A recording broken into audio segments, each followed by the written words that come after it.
Keep on riding with us as we continue to broadcast the balance and defend the discourse from the Hip Hop Weekly studios. Welcome back to Civic Cipher. I am your host, Ramses Ja. Q Ward is indisposed at the moment. He is out changing the world in other ways, but trust and believe he will be back next week. Have no fear, though. We are in the studio with the one, the only, the Honorable Judge Cody Williams, who is a former city council member for the city of Phoenix and a justice of the peace for Maricopa County. He served as a council member for 8 years and as a judge for 15 years. We are in the process of breaking down the judicial branch of the United States of America for folks who might not be intimately familiar with it. And, we couldn't have a better guest. So thank you so much for sticking around for the second half. My pleasure. Yeah. We are going to actually delve into the weeds a bit and kind of get a sense of some of the trials and the lawsuits that are taking place at the federal level. So stick around for that and so much more. But before we get there, it is time to discuss BABA, Becoming a Better Ally. And today's Baba is coming from the New York Times. And this is kind of a cool story. Q and I wanted to share it with you. For folks that don't know, this did have its viral moment, but I'll share again from the New York Times. When he was an NFL punter, the Minnesota Vikings punter Chris Klue was known for speaking out. Sorry, I'm not a sports guy. This is Q's thing. Anyway, he hasn't stopped in retirement. Mr. Klue was arrested in Huntington Beach, California on Tuesday night and charged with disturbing a city council meeting. He was objecting to plans for a plaque celebrating the 50th anniversary of the Huntington Beach Central Library, which included the words magical, alluring, galvanizing, and adventurous, the first letters of which spell MAGA, President Trump's slogan, meaning Make America Great Again. Quote, everyone is in favor of a plaque to celebrate the library, but the vast majority are against including a MAGA acrostic, he said, standing at a lectern with a microphone. Goes on to say, unfortunately, it's clear that this council does not listen. MAGA is explicitly a Nazi movement, he said, drawing applause. You may have replaced a swastika with a red hat, but that is what it is, end quote. Saying he would now engage in the time-honored American tradition of peaceful civil disobedience, he took a few steps toward the front of the room where council members were sitting and police officers rushed to detain him. A councilman announced a 5-minute recess and cameras cut away for several moments. So the reason we wanted to shout him out is because, of course, people that have a profile, higher profile, people that are brave, people that can speak out and are not given to cowardice that do so deserve to be uplifted. It takes all of us, and especially for people like him, people that come from means to risk his freedom that way, we salute you. You are an example of becoming a better ally. Okay. The Honorable Judge Cody Williams. You have long been a hero of mine, someone that you don't think about it when you're a kid and you're like going to go play basketball and you're, getting out of college and you're, trying to go hang out where the girls are and, all that sort of stuff. And you see your name around the city. And of course I was connected, so I would see you at different events here and there speaking. To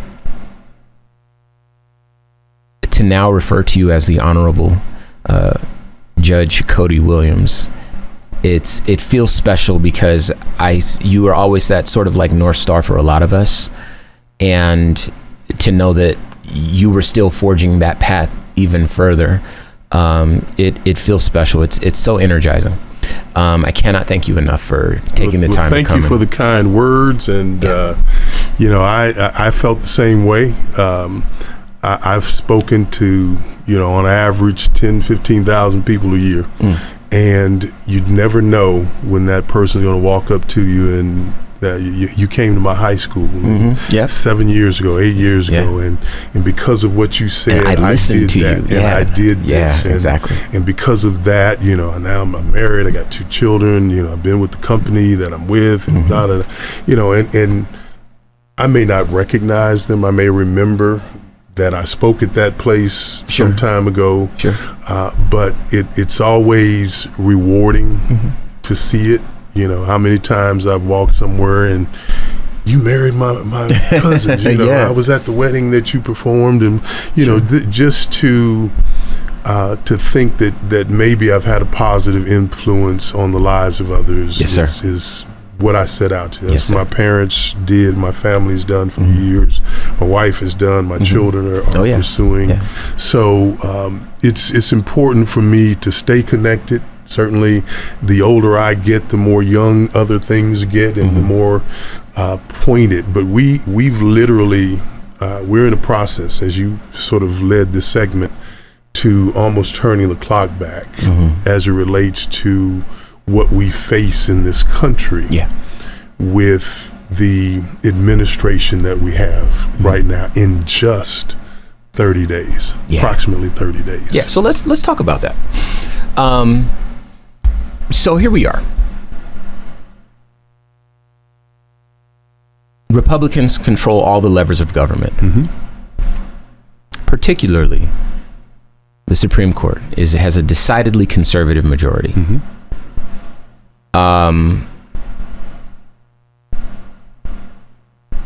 Democrats, the opposition party, the party that has slowed the radicalization in a rightward direction of this country, are as helpless as I've ever seen them, except in the courts. They can hold Republicans to the Constitution of the United States of America. Is this constitutional? Is this not constitutional? And this is where the battle is being waged. Now, I happen to know that Democrats aren't going to win every case.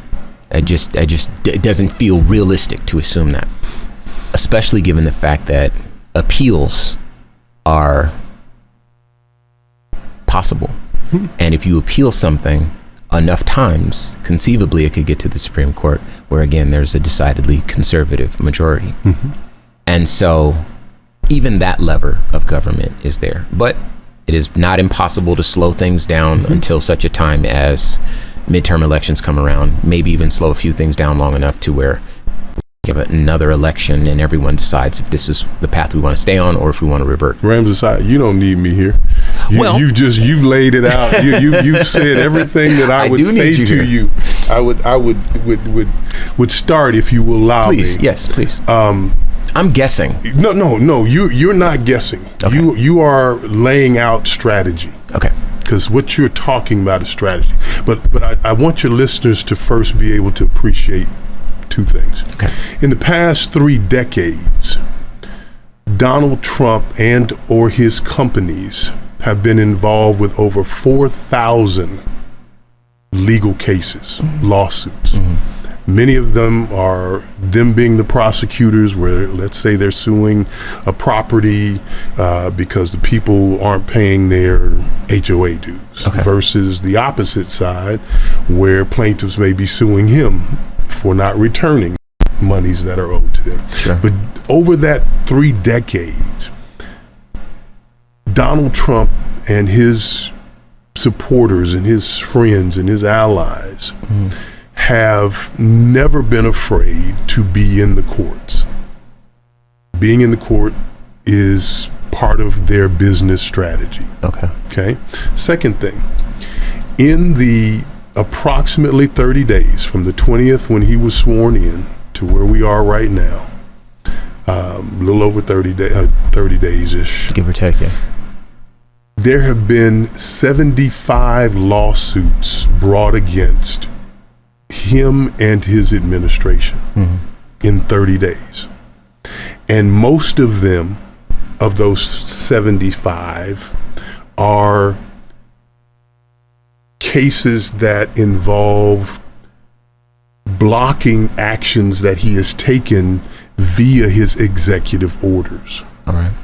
Now, appreciate the strategy behind this. I'm going to say and I am going to do everything that I've said. I don't care how radical it is. I don't care if I'm firing people. I don't care if it's about buyout money.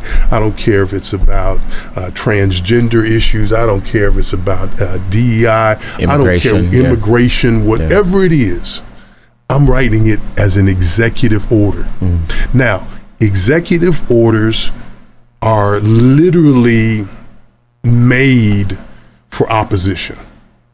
My executive order to, tell everybody to say good morning to one another, you may not like that, and you can file a lawsuit against me.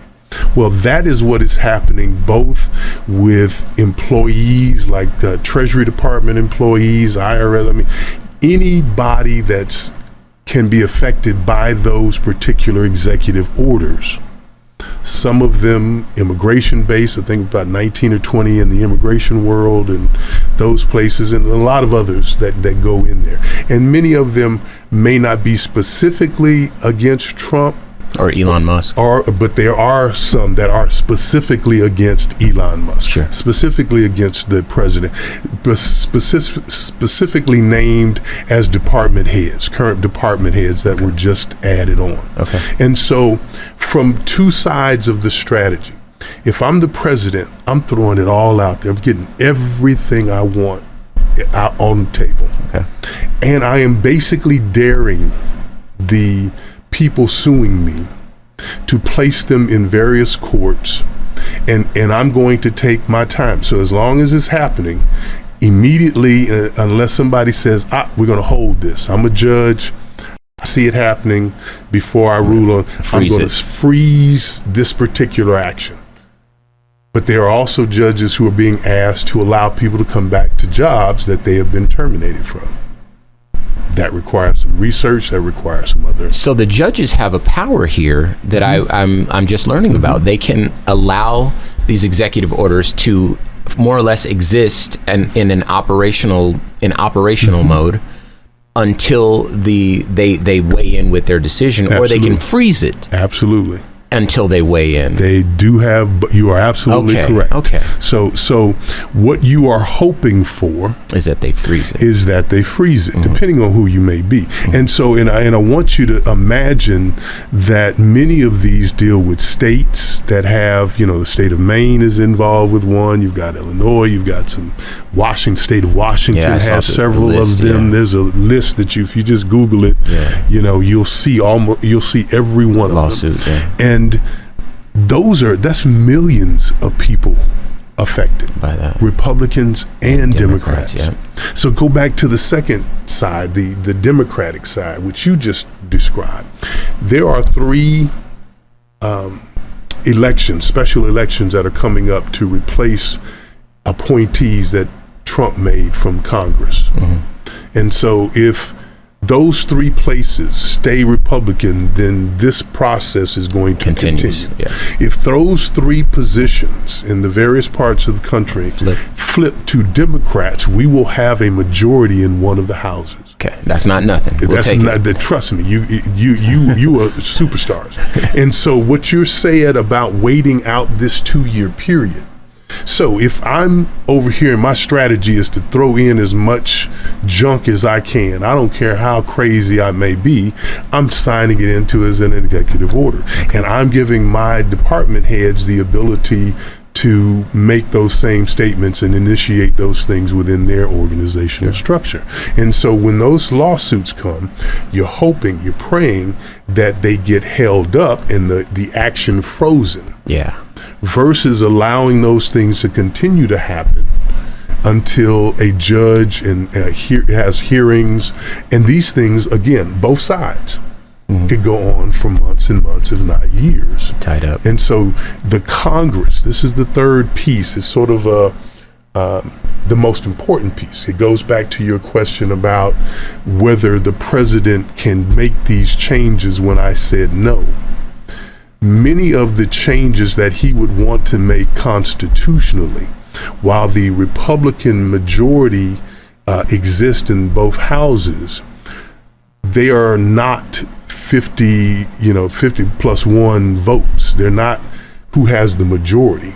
It's actually many of them have a 60-40 kind of requirement, or some of them have different makeups of the number of votes they have to have in order to pass.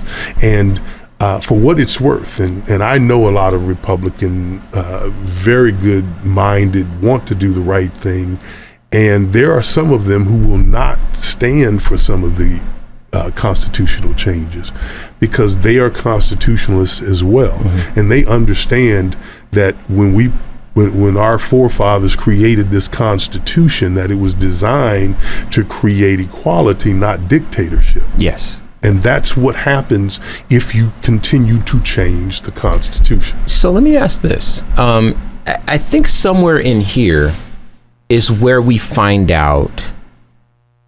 I mean, it's very easy to see why a lot of people are frustrated with Elon Musk and his position. But why it's particularly hurtful and it's disconnected from the democratic process, why it feels so deeply upsetting for many people. I think we're finding it right here because Elon Musk, for all intents and purposes, has just been able to do what he wants, terrorize people, and it's all been with the stroke of a pen, and people have not elected this man, and it's almost like he flies above the consequences, and he's protected by the executive branch somehow. And for many of us who've never seen anything like this before, we're like, how is this even possible? I did a segment on the Black Information Network recently where I was discussing how federal jobs really granted access to Black Americans to the middle class because they were federally protected despite their race, despite their background. As long as they were qualified to do the job, they could do it, and it came with benefits and stability and so forth. And then Elon Musk, with the stroke of a pen, is able to say, you're all fired except this money before September or whatever day it is. Right, and that's one of the lawsuits. Right. And so I think that this is where we start to figure out why this is particularly upsetting again, because this was not a part of anyone's plan. Even again, well-intentioned Black Republicans that voted for Donald Trump did not anticipate this. And so this part is particularly unsettling. And add to that, you know, there were a lot of people who, they understood the far right's approach to DEI, that whatever their reasoning for, because it sounds really good when they explain it. It's a marketing effort. You know, Sure. DEI is a new conversation. It's something that someone figured out that if we can say diversity, equity, and inclusion, we can build an energy around being opposed to it. While those who need or benefit from it, who may fall in one of those 2 or 3 categories, never have the same kind of momentum to fight back. Yeah. And so if you can, you know, when I was the director of the equity efforts in the city of Phoenix, it was to make sure Black businesses had an opportunity to participate in government contracts. You were the equal opportunity director. Correct. I got that right? Right. Okay. Equal in that equal opportunity space, I was the small business, minority-owned business director. I was the person who was at those meetings working with contractors, primarily white contractors, to make sure that they hired individual small businesses to use some of the money that taxpayers were giving them to build those facilities. But when you start to think about the fact that we live in one of the most diverse countries in the United States, in the world. The world, yeah. I mean, we have people from all races, literally from day one, that are here.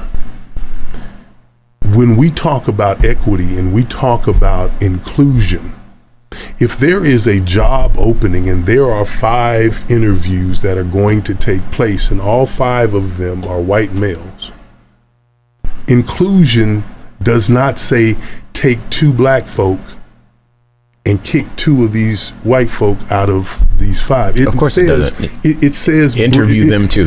Yes, it says interview 7. Yeah. Okay, because what you don't know is who the most qualified individual is. Okay? And there is even some discretion in that terminology.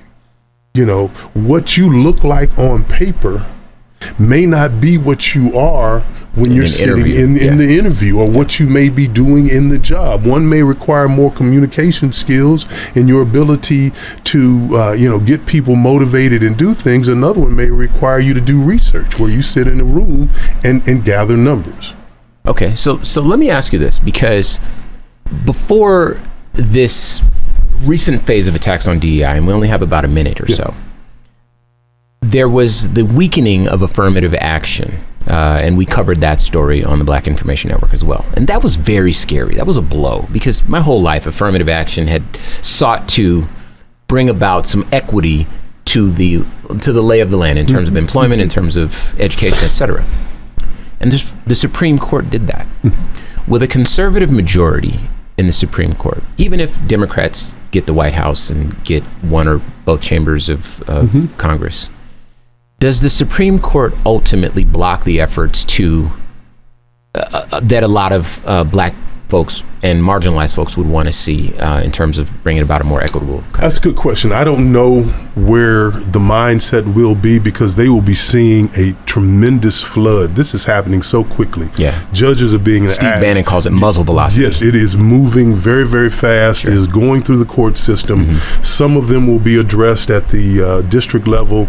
Others will go all the way up to the Supreme Court. I think the first one is already on its way. Yeah. So what we have to hope for is that, that the rest of the elected bodies in Congress don't allow Donald Trump to be a dictator, because the way he describes how impactful the individuals are that are black or are disabled, it sounds very much like he's an Aryan. If you're only 6'2" and white hair, and blue eyes and hair, that's all. It's only people that can do a job, and that's just not true. Well, listen, I appreciate you taking the time. Of course, we're going to have you back. It's always a joy, and I always learn something, but my hope, of course, is that our listeners learn something, and I do believe that to be true. You are a hero and a scholar and a gentleman and all the other things. Once again, our guest has been the Honorable Judge Cody Williams, former council member for the city of Phoenix and Justice of the Peace for Maricopa County, who served as a council member for 8 years, a judge for 15 years. Before we let you go, any website, social media, anything like that you want to plug? Watch Ramses' job. Okay, I'll take that. And I'm going to count on him to keep me in the loop. Okay. So when they call you and they're mad at me for what I said, you let me know. I'll do it. And we'll work that out on the next time I come in. Okay. Well, follow me on all social media at Ramses Ja, QWard, I am QWard, and Civic Cipher at Civic Cipher.